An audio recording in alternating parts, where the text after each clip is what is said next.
Hi, everyone. Good morning and welcome back to this week's chapel. I am Chaplain Michael Kingdom here at Amita Health Hinsdale, welcoming you today, and thank you so much for joining us. We'd like to invite you to join us for our opening hymn and hymn number 693, A Shelter in the Time of Storm. We will sing one verse.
And now we would like you to enjoy some music from our friend Victor Moreno.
Greetings, everyone.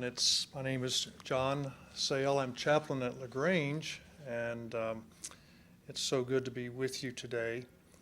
And I would like to just invite you to just come with me and allow me to just share from my heart to your heart. And I trust that what we will look at today will be an encouragement to you. I'd like to just share some thoughts from a psalm, Psalm 84. I know that you can identify with me that the struggles of life can be really intense sometimes, and we wonder whether or not we can really, if we're even going to make it. Sometimes life doesn't make sense to us, does it? Sometimes we wonder if God has forgotten us or not. We all feel that. I've been a pastor for over 40-some years, and there have been many times as a pastor and chaplain, I've wondered that for myself, and even in my own life. So the question is, have you been there? And I'm sure you have. When I was a young man, it's interesting, I was reflecting on this earlier this morning, that when I was a young man, I didn't dream about the tough days of life. I didn't fantasize about the hard days. I always thought about the good days.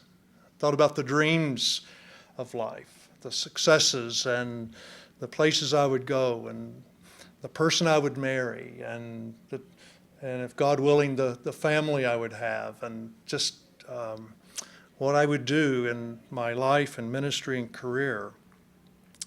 But I didn't think about the personal struggles. I didn't think about the discouragements that I would have.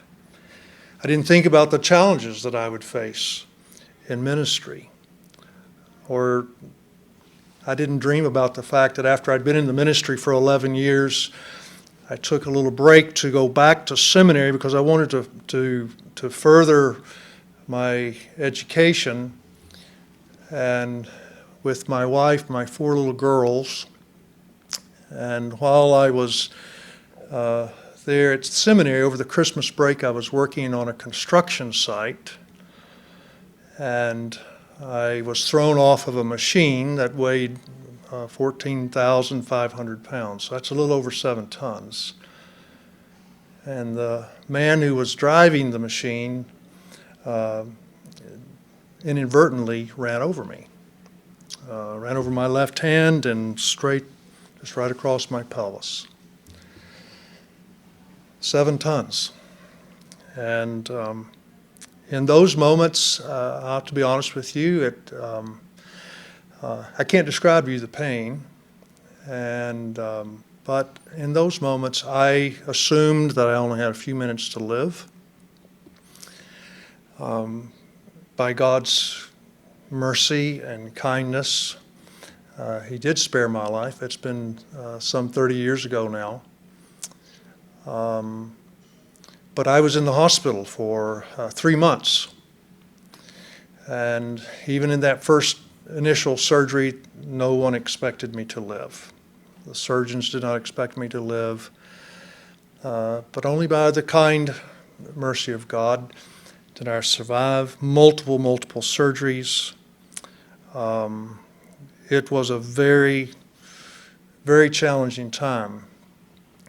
But I can tell you, before I moved to Southern California to go back to seminary, if I would have known that was going to happen, I would have been dragging my heels all the way. There would have been 2 deep furrows with my heels dug in, and I would have been resisting that all the way. But God's kind to us, isn't He, in that He doesn't always reveal to us what our exact future is going to be.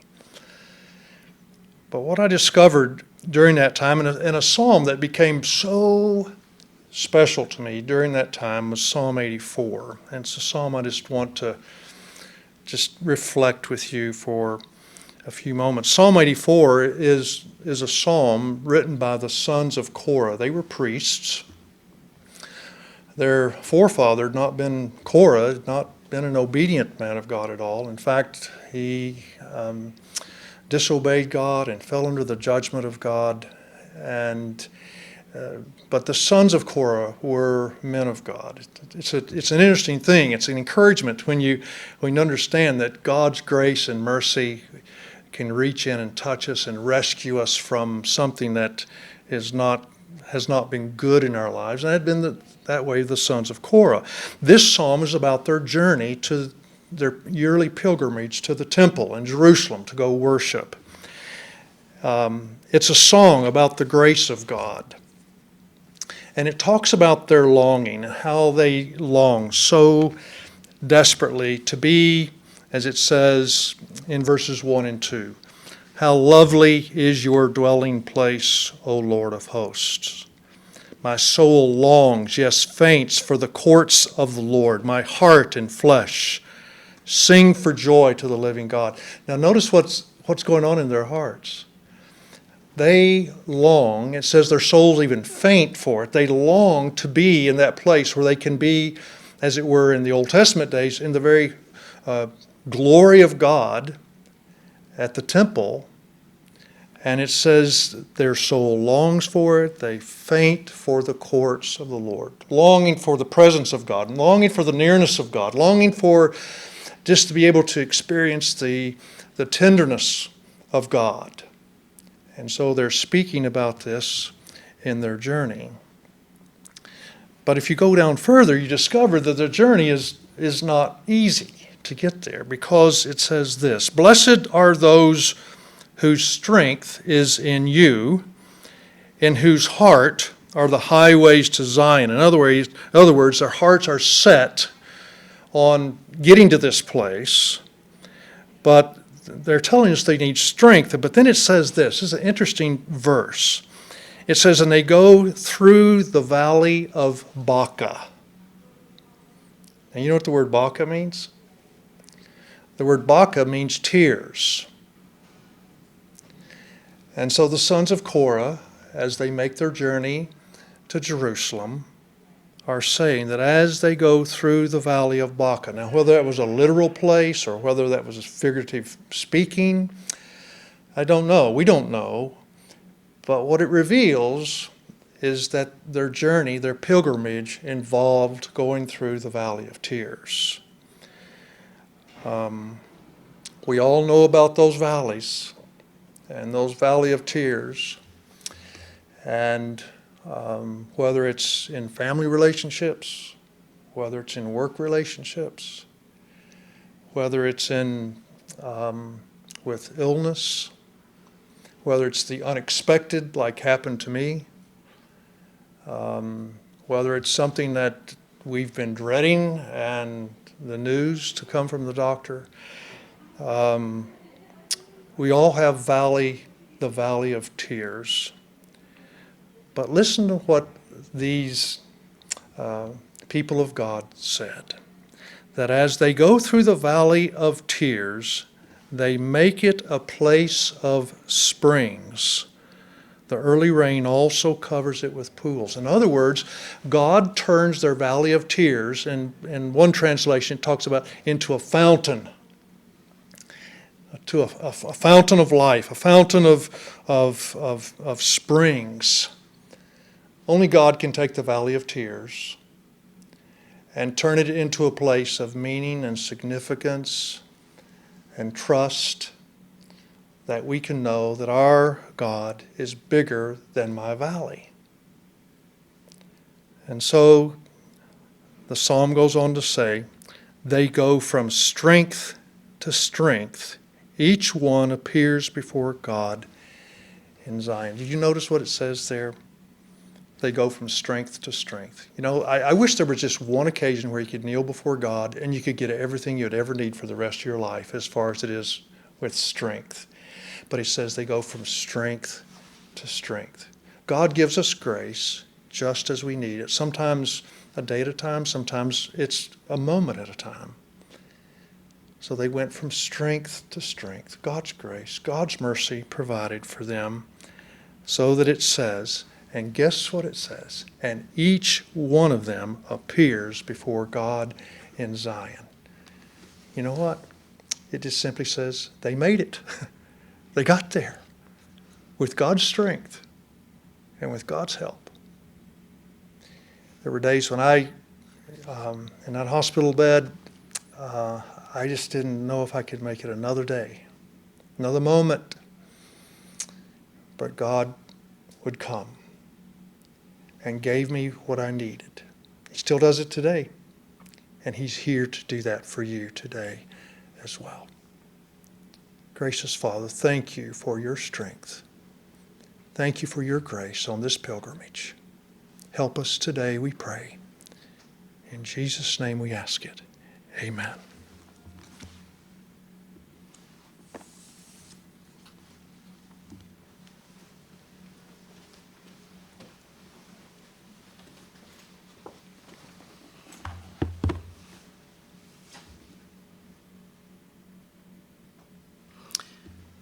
Thank you so much, John, for that beautiful message. And now we would like to invite you to join us for our closing hymn, A Shelter in the Time of Storm. Let us sing the last stanza.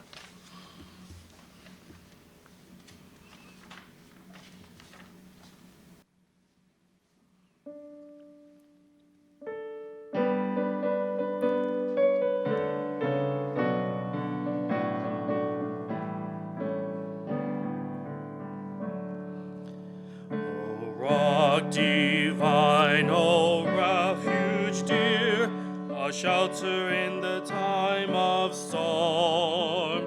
Be thou our helper ever near, a shelter in the time of storm. O Jesus is a rock in a weary land, a weary land, a weary land. Oh, Jesus is a rock in a weary land, a shelter in the time of storm.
There's no more wondrous feeling than to be alone on a boat on an empty sea. It's a feeling made up of many emotions. Freedom, exhilaration, and for me, there's always a tinge of loneliness.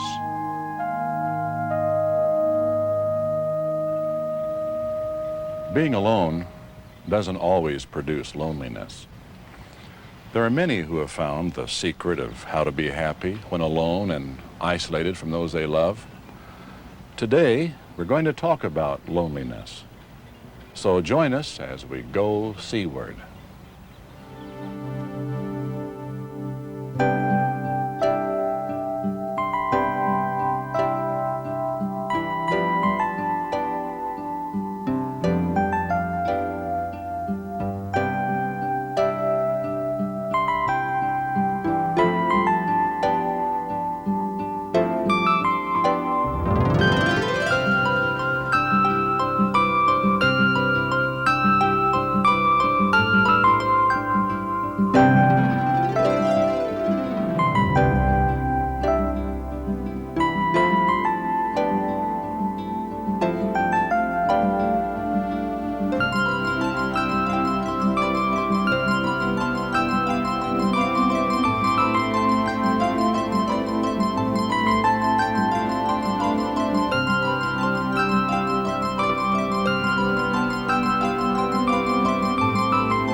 In the sailing world, single-handers are a special kind of people. There's scarcely a portion of the globe that hasn't been single-handed. Doesn't make any difference whether they're day sailors or open ocean racers. They all have one thing in common. Besides conquering the challenge of wind and sea, they have one more challenge: themselves. For Gary Speece, whose dream it was to design and build a 10-foot sailboat and sail it across the Atlantic, that journey took 54 days. Without radio most of the time, for it was damaged by a leaking port, swept overboard twice, he continued on in quest of his dream. When after several weeks at sea, he came close enough to make contact with a freighter, his first human contact. When asked how he felt, were you elated? Were you anxious? I laid right down and cried for half an hour, he said. I didn't realize how lonely I'd become, how much I missed people. We all know that how we feel can determine what we see. Look around. If we let it, an empty room can become a solitary boat on a calm sea. The ceiling overhead becomes a beautiful cloudless sky. And even silence can be as liberating as it is confining. It all depends on us.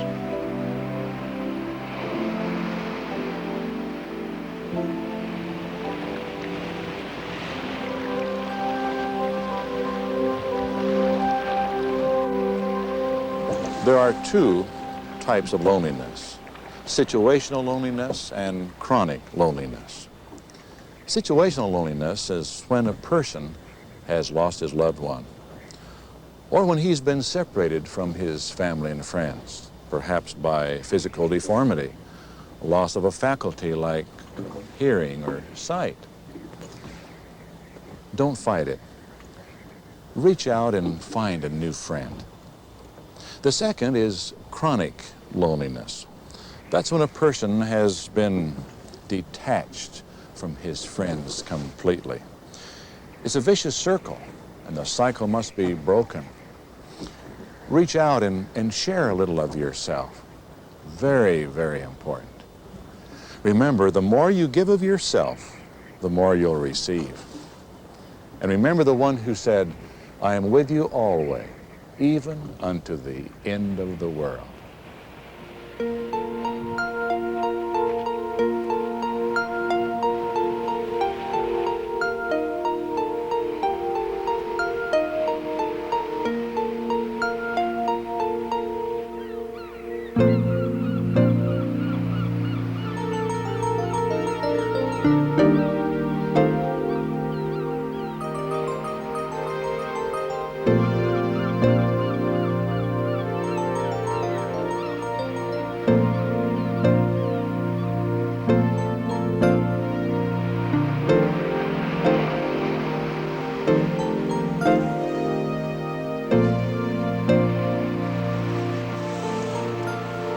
This stretch of beach looks desolate and a bit small.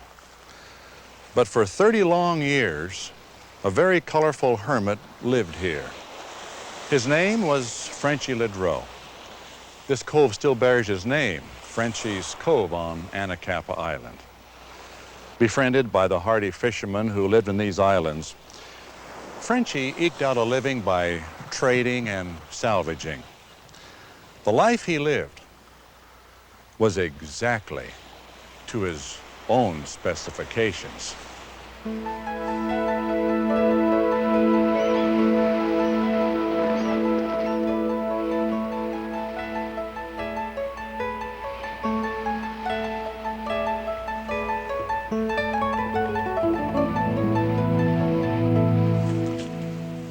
Was Frenchy lonely? No one seems to know. It is known that he had a lot of cats to keep him company. But no one needs to be alone like Frenchy Ledreau. It was John Donne, the English poet, that said, No man is an island wholly apart unto itself. Friend, if you're isolated, if you're alone, be willing to reach out and make an effort. You're not alone. Be of good courage. Remember the one who said, I'll never leave you nor forsake you. You're never really alone.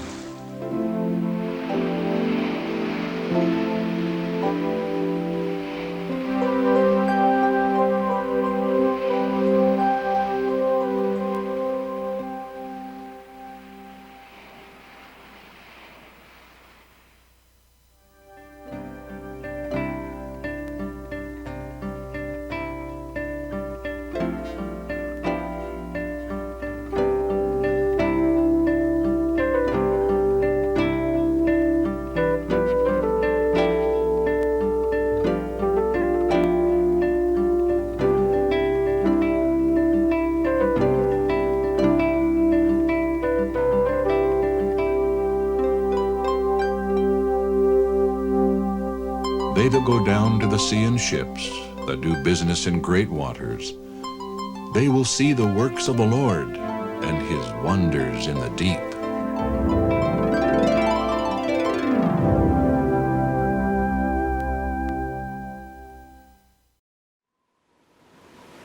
In the beginning, God created the heavens and the earth. The earth was without form and void. Darkness was on the face of the deep, and the Spirit of God was hovering over the face of the deep.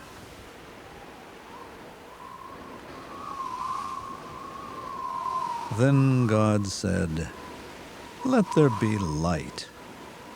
And there was light. And God said, "Let there be a firmament in the midst of the waters, and let it divide the waters from the waters."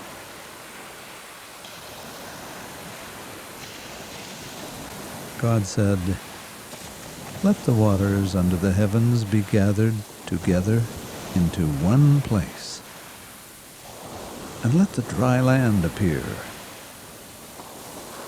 And God called the dry land earth, and the waters he called seas. Then God said, "Let the earth bring forth grass, the herb that yields seed, and the fruit tree that yields fruit, according to its kind, whose seed is in itself." God said, "Let there be lights in the firmament of the heavens, to divide the day from the night, and let them be for signs and seasons, and for days and years." Then God said, "Let the waters abound with an abundance of living creatures, and let birds fly above the earth, across the face of the firmament of the heavens." God said, "Let the earth bring forth the living creature, according to its kind, cattle, creeping things, and beasts of the earth, each according to its kind." Then God said, "Let us make man in our image, according to our likeness. Let them have dominion over the fish of the sea, over the birds of the air, and over the cattle, over all the earth." God saw everything that he had made, and indeed it was very good. So the evening and the morning were the sixth day. And on the seventh day God ended his work which he had done, and he rested on the seventh day from all his work.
He shall be like a tree planted by the rivers of water, that brings forth its fruit in its season, whose leaf also shall not wither, and whatsoever he does shall prosper.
For as the heavens are high above the earth, so great is his mercy toward those who fear him.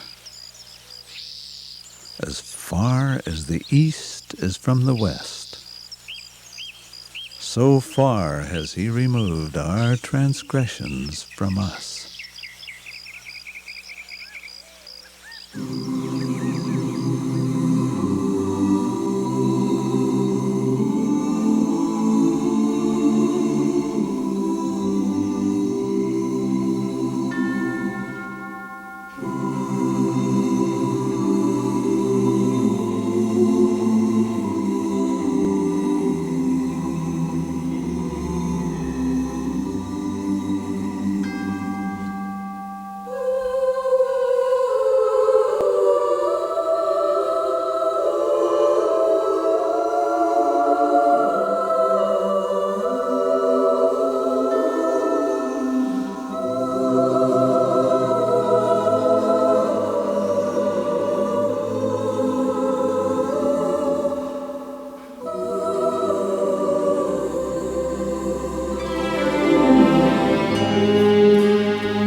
God is our refuge and strength, a very present help in trouble. Therefore, we will not fear, even though the earth be removed, and though the mountains be carried into the midst of the sea.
Have you not known?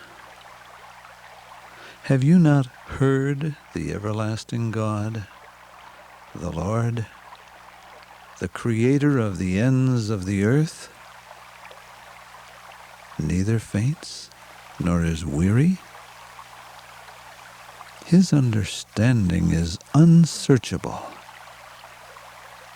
He gives power to the weak, and to those who have no might, he increases strength.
He that dwells in the secret place of the Most High shall abide under the shadow of the Almighty. I will say of the Lord, He's my refuge and my fortress.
Life can be amazing. If you're like me, you've probably had times when everything seemed to be clicking, falling in place. And then it hits you, unexpectedly and seemingly out of nowhere. Disappointment, setbacks, loss. A couple of years ago, quite unexpectedly, after more than 20 years working for my company, I lost my job. That loss led to some challenging times for me and my family. The following months were filled with moments of anxiety and depression, feelings like I'd never experienced before and was completely unfamiliar with. It absolutely turned my world upside down. Recently, many of us have experienced losses of all kinds.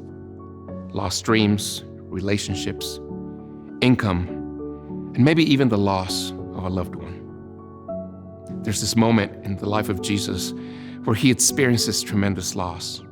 He had been out of town when his good friend Lazarus died.